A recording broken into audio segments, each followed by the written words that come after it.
रामलीला मैदान में रविवार को एआईएमआईएम के चीफ असदुद्दीन ओवैसी ने जनसभा की। इस दौरान ओवैसी ने राजस्थान सरकार और केंद्र सरकार को जमकर कोसा।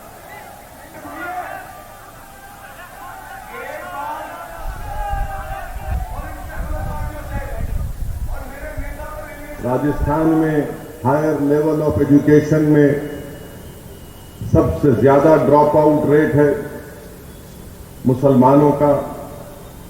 एनरोलमेंट जो मुसलमानों का है वो हमारे दलित और शेड्यूल्ड ट्राइब के भाइयों से कम है।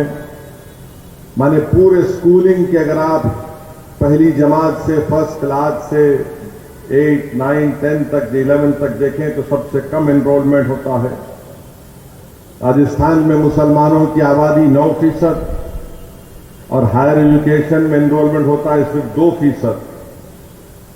ये इस रिपोर्ट में ये बहुत सी बातें सामने आई।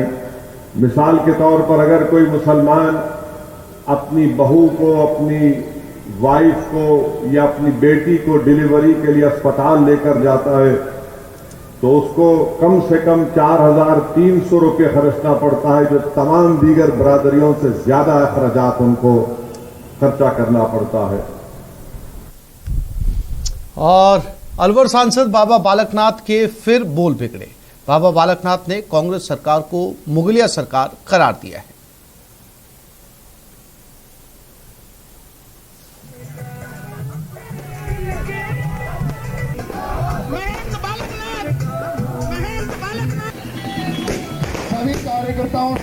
ये कांग्रेस सरकार राजस्थान में जो राज कर रही है, कहने को तो दुनिया के लोग इसको कांग्रेस सरकार कहते होंगे, लेकिन मेरी नजर में ये मुगलिया सरकार है। कहने को तो मुख्यमंत्री आवास को सीएम आवास कहते होंगे, लेकिन मेरी नजर में मुख्यमंत्री आवास नहीं है, फतवा हाउस है। जहां से एक सनातन धर्म के लिए, एक विशेष संप्रदाय को फायदा पहुंचाने के लिए इन पिछले 4.5 वर्षों में अनेकों फतवे जारी हुए हैं। नागौर जिले के बड़ी खाटू क्षेत्र के नीमनगर में खेत पर कब्जे के विवाद में 2 पक्षों के बीच मारपीट हो गई। मारपीट और हमले का वीडियो सोशल मीडिया पर वायरल भी हुआ। बड़ी खाटू थाना क्षेत्र की यह घटना है। खेत पर कब्जे को लेकर रविवार को 2 गुट आपस में भिड़ गए। एक गुट के लोग जेसीबी और कैंपर लेकर खेत पहुंचे। वहां मौजूद लोगों से उनका टकराव हुआ और दोनों गुटों के बीच मारपीट हो गई। इस दौरान खेत में कैंपर और जेसीबी भी दौड़ाई गई। इस घटना में दोनों पक्षों के आधा दर्जन लोग घायल हुए। इनका बड़ी खाटू अस्पताल में इलाज करवाया गया था। वहीं एक व्यक्ति गंभीर रूप से घायल हुआ, जिसे नागौर रेफर किया गया है।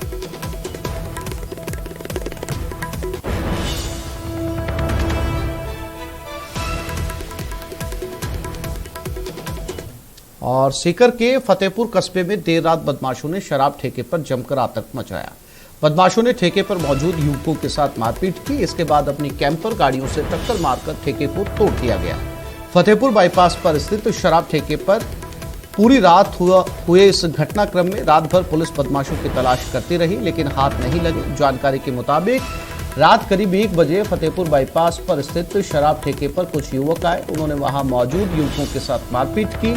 इसके बाद थोड़ी देर में कैंपर गाड़ियां लेकर वापस आए और गाड़ियों को बेखौफ दौड़ाकर शराब ठेके में टक्कर मारी। गाड़ियों से टक्कर मार ठेके के सामने का पूरा हिस्सा तोड़ दिया गया और उसके बाद वहां से भाग निकले। जानकारी मिलते ही पुलिस मौके पर पहुंची, लेकिन बदमाशों का कोई सुराग नहीं लगा। फिलहाल पुलिस बदमाशों की तलाश में जुटी है।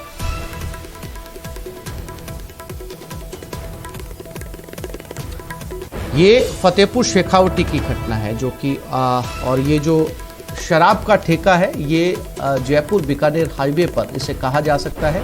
और यहीं पर लगभग आधी रात को कुछ लोग पहुंचे और शराब ठेका कर्मचारियों के साथ तोड़फोड़ की, मारपीट की।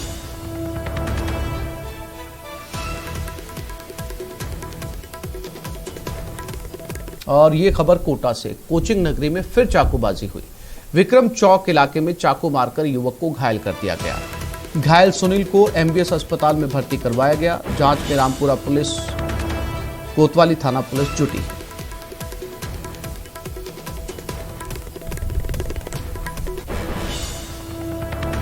ये कोटा की घटना है।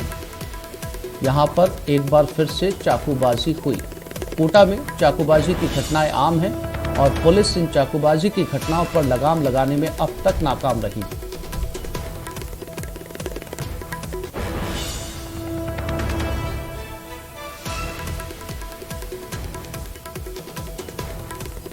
राजधानी जयपुर से लूट की सनसनीखेज वारदात सामने आई, जहां 3 हथियारबंद बदमाशों ने एक प्रॉपर्टी कारोबारी को बंधक बनाकर लूट की वारदात को अंजाम दिया। बदमाशों ने कारोबारी समेत 3 लोगों को बंधक बनाया और उनसे 1 करोड़ रुपए मांगे। कारोबारी के इनकार करने पर बदमाशों ने 50 लाख की डिमांड की और जब कारोबारी ने पैसे देने में देरी की तो उस बदमाशों ने उसके पैर में गोली मार दी। कारोबारी ने अपने एक परिचित को फोन करके पैसे मांगे। इसके बाद लुटेरों ने अपने साथी को पैसे लेने के लिए भेजा, जहां पेट्रोल पंप पर लगे सीसीटीवी कैमरे में बदमाश की तस्वीर कैद हो गई। इसके बाद लुटेरे कारोबारी की कार लूटकर भाग गए। पुलिस ने पूरे इलाके में नाकेबंदी कर दी। इसके चलते न्यू सांगानेर रोड पर गाड़ी छोड़कर फरार हो गए। फिलहाल घायल कारोबारी का अस्पताल में इलाज जारी है।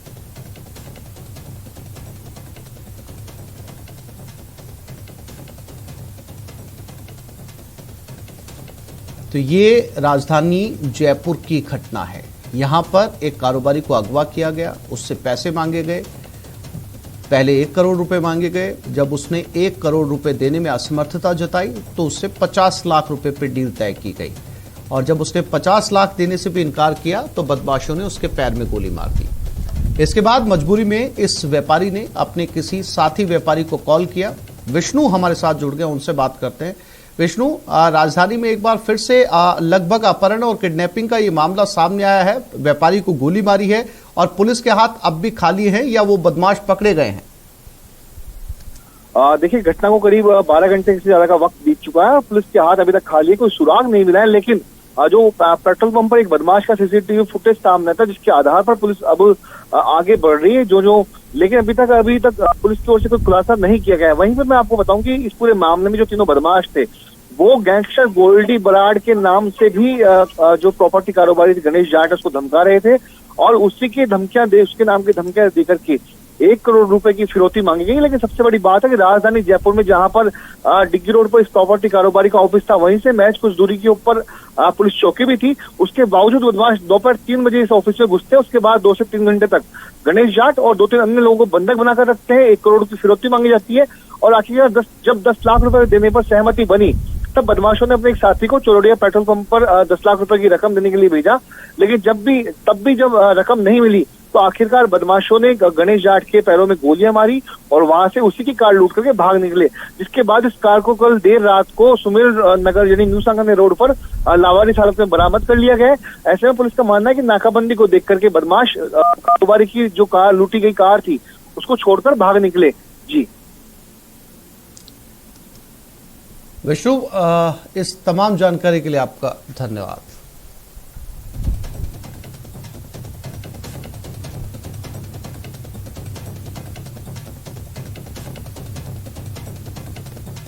और ये खबर दौसा से। संदिग्ध परिस्थितियों में युवक की मौत हो गई। रात को मृतक की बेटी का अपहरण हुआ था। अपहरण के आरोपी पर परिजन हत्या का आरोप लगा रहे हैं। पुलिस हत्या या एक्सीडेंट दोनों एंगल से इस मामले की जांच कर रही है। लालसोट थाना क्षेत्र के डिगो गांव का ये मामला है।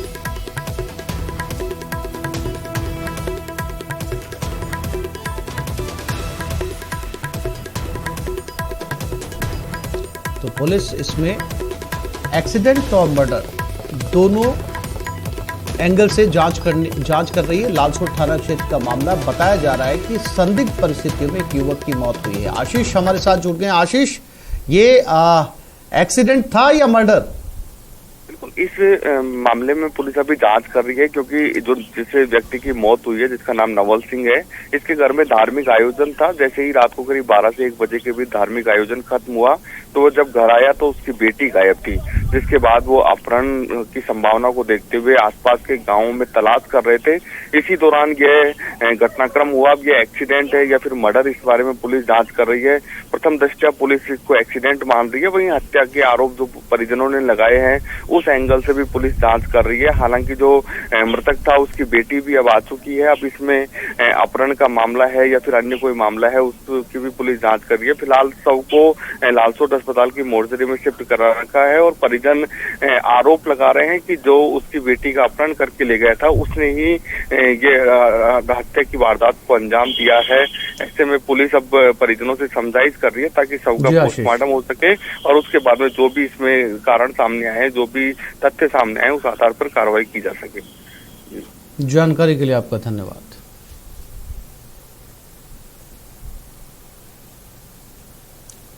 टोंक के डोडवाड़ी में शंकर मीणा हत्याकांड मामले की जांच अब सीआईडी सीबी करेगी। मुख्यमंत्री के आदेश पर एसआईटी का गठन कर दिया गया है। डोडवाड़ी में शव के साथ बैठे ग्रामीणों का 2 दिन बवाल और आरएलपी सांसद हनुमान बेनीवाल की एंट्री के बाद 14 नामजद लोगों के खिलाफ हत्या का मामला दर्ज होने के बाद मुख्यमंत्री गहलोत ने जांच करने के लिए एसआईटी का गठन किया है।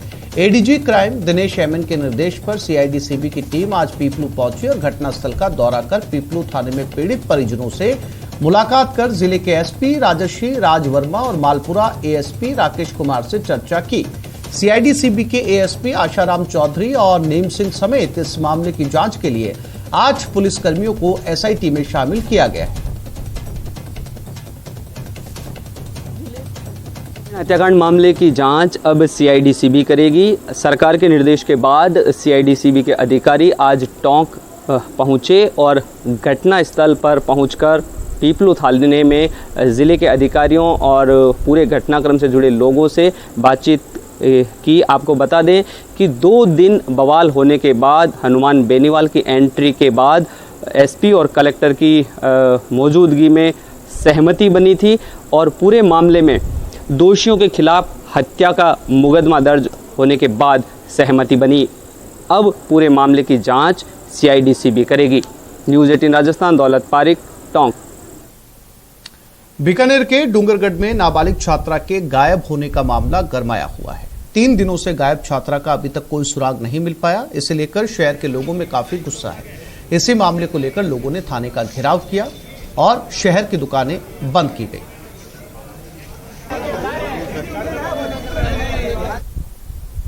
और बीकानेर के डूंगरगढ़ में 3 दिनों से गायब स्कूली छात्रा के मामले में हंगामा अब भी जारी है। इसी बीच बीजेपी के प्रदेश अध्यक्ष सीपी जोशी भी वहां पहुंचे और इस मामले को लेकर कांग्रेस सरकार पर निशाना साधा। उन्होंने कहा कि कांग्रेस सरकार में महिलाएं सुरक्षित नहीं हैं। साथ ही कहा कि 3 दिनों से लोग धरने पर बैठे हैं लेकिन पुलिस प्रशासन के पास कोई जवाब नहीं है।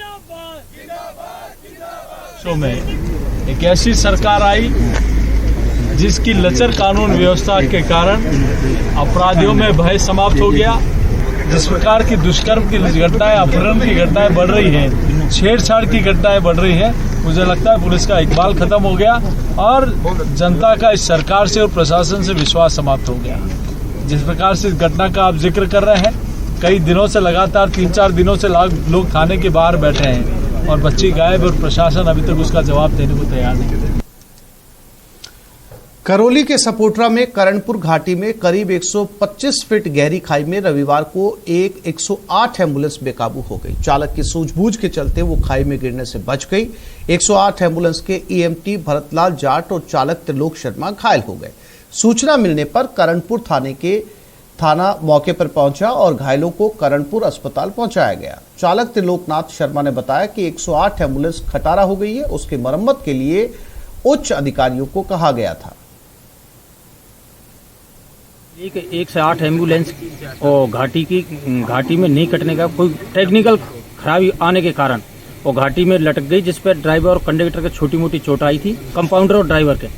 बाकी सुरक्षित है और गाड़ी खड़ी हुई है, जिसको किसी वाहन से निकलवाया जाएगा। मैं करौली से आ रहा था करणपुर के लिए और बिकट घाटी मोड़ पर एकदम नियंत्रण होने के कारण गाड़ी नीचे चलेगी। और कोई जान माल की हानि? नहीं।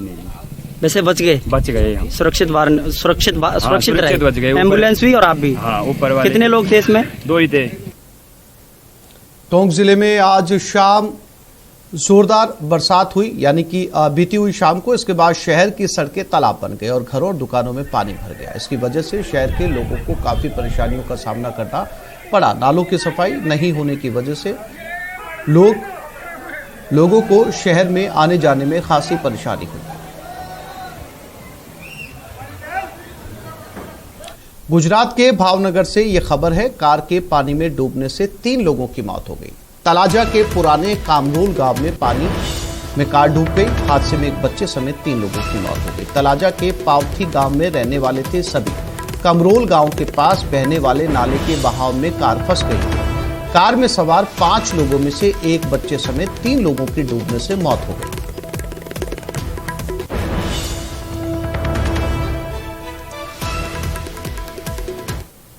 ये खबर भीलवाड़ा से, जहां हरणी महादेव मंदिर की मंदिर कमेटी द्वारा एक विशेष व्यवस्था की गई है।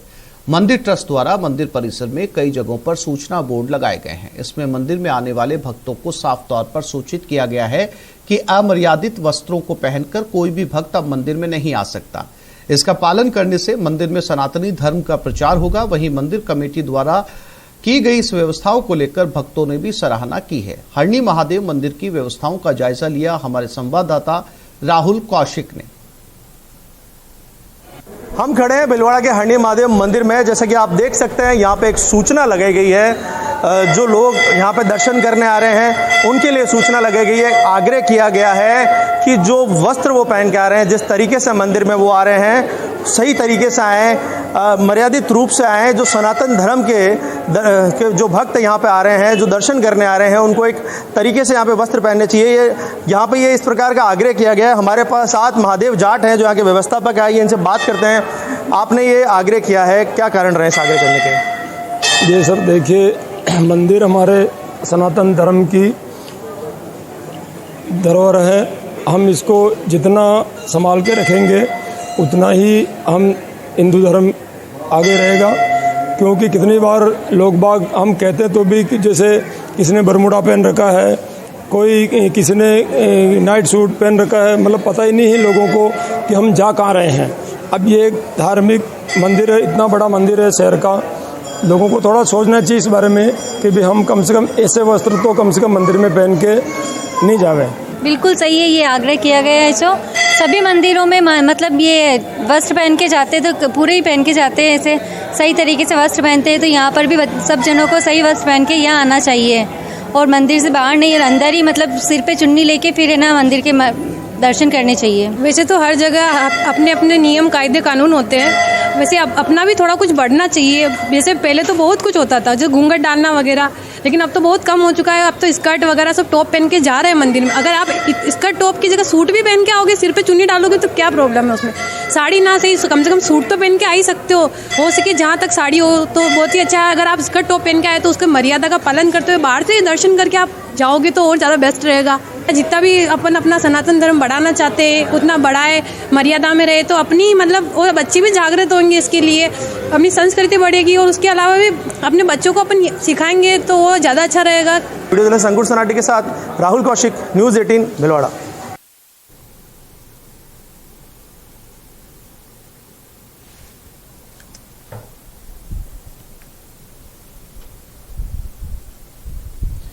तो ये हरणी महादेव का मंदिर है और यहाँ पर साफ तौर पर एक नोटिस चस्पा कर दिया गया है उन भक्तगणों के लिए, उन दर्शनार्थियों के लिए जो मंदिर में दर्शन करने के लिए आते हैं।